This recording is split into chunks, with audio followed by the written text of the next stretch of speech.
Imam Shafi'i was born almost certainly in the town of Gaza in Palestine. So Imam Shafi'i grows up in this rather poor environment, but with this noble lineage. And quite often you find some of the best people in the Islamic world are like that.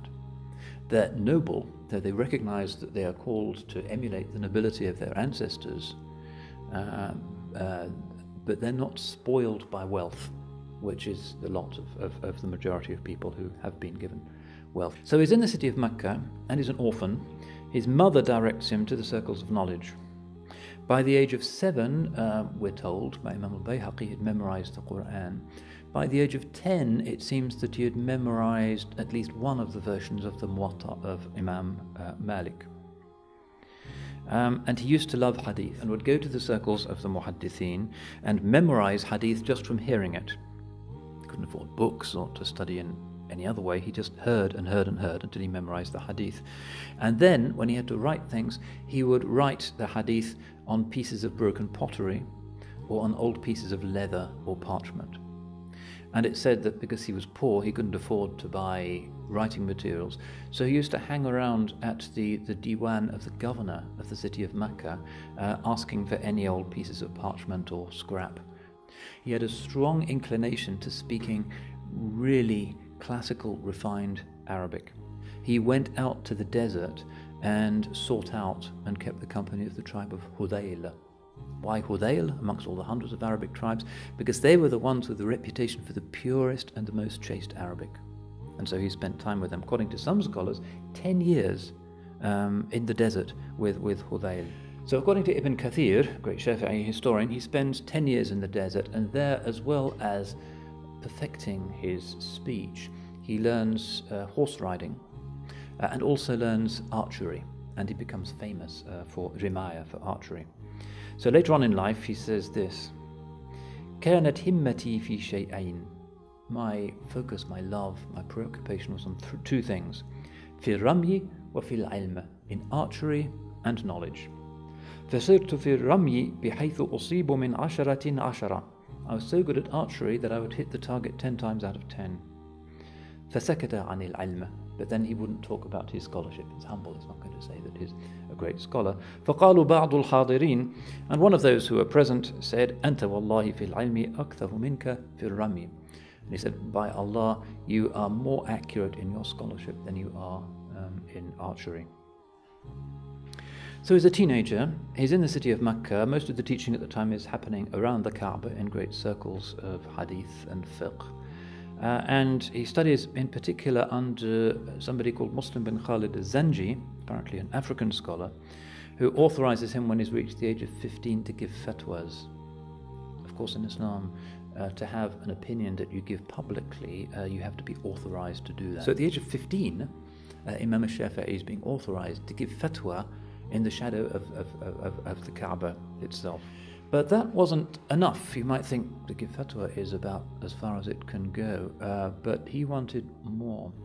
The governor of Najran, which is the northernmost city in the Yemen, comes to Medina, and he'd heard of a Shafi'i and employs him.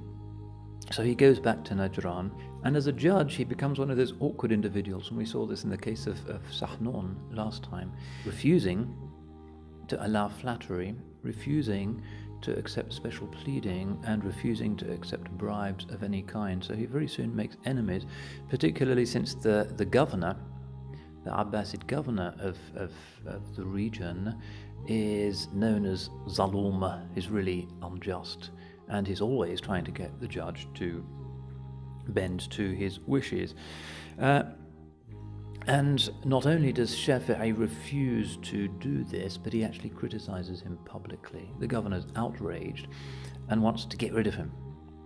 And the way he does this is to invent charges against Imam Shafi'i. So the governor writes to the Khalifa in Baghdad, claiming that Shafi'i is from the Shia. And of course the fact that he has this Hashimi lineage makes that perhaps a little bit less far-fetched. But still, a governor writing about a relatively unknown person from the Muttalibi Hashimi lineage in a Yemeni city, writing to the Khalifa. That's a dangerous letter. And the governor does write of Shafi'i, يَعْمَلُ بِلِسَانِهِ مَا لَا يَقْدِرُ عَلَيْهِ الْمُقَاتِلُ بِسَيْفِهِ. With his tongue, he achieves that which a warrior couldn't achieve with his sword. This is what they're worried about. They're worried about people preaching in a way that's subversive of the Abbasid political order. So he gets the word that he has to go to Baghdad. He's more or less under arrest with 8 other revolutionaries. He's taken off to the city of Baghdad to appear before the Khalifa.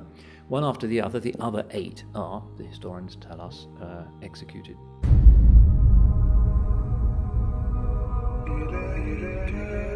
إليك إله الخلق أرفع رغبتي وإن كنت يا ذا المن والجود مجرما ولما قسى قلبي وضاقت مذاهبي جعلت الرجاء مني لعفوك سلما فما زلت ذا عفو عن الذنب لم تزل تجود وتعفو منة وتكرما إليك إله الخلق أرفع رغبتي وإن كنت يا ذا المن والجود مجرما ولما قسى قلبي وضاقت مذاهبي جعلت الرجاء مني لعفوك سلما فما زلت ذا عفو عن الذنب لم تزل تجود وتعفو منة وتكرما ألست الذي غذيتني وهديتني ولا زلت منانا علي ومنعما عسى من له الإحسان يغفر زلتي ويستور أوزاري وما قد تقدما فإن تعفو عني تعفو عن متمرد ظلوم غشوم لا يزايل ماثما وإن تنتقم مني فلست بآيس ولو أدخلوا نفسي بجرم جهنما إليك إله الخلق أرفع رغبتي وإن كنت يا ذا المن والجود مجرما ولما قسى قلبي وضاقت مذاهبي جعلت الرجاء مني لعفوك سلما فما زلت ذا عفو عن الذنب لم تزل تجود وتعفو منة وتكرما فصيحا إذا ما كان في ذكر ربه وفي ما سواه في الورى كان عجما يقول حبيبي أنت سؤلي وبغيتي كفى بك للراجين سؤلا ومغنما أصون ودادي أن يدنسه الهوى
فما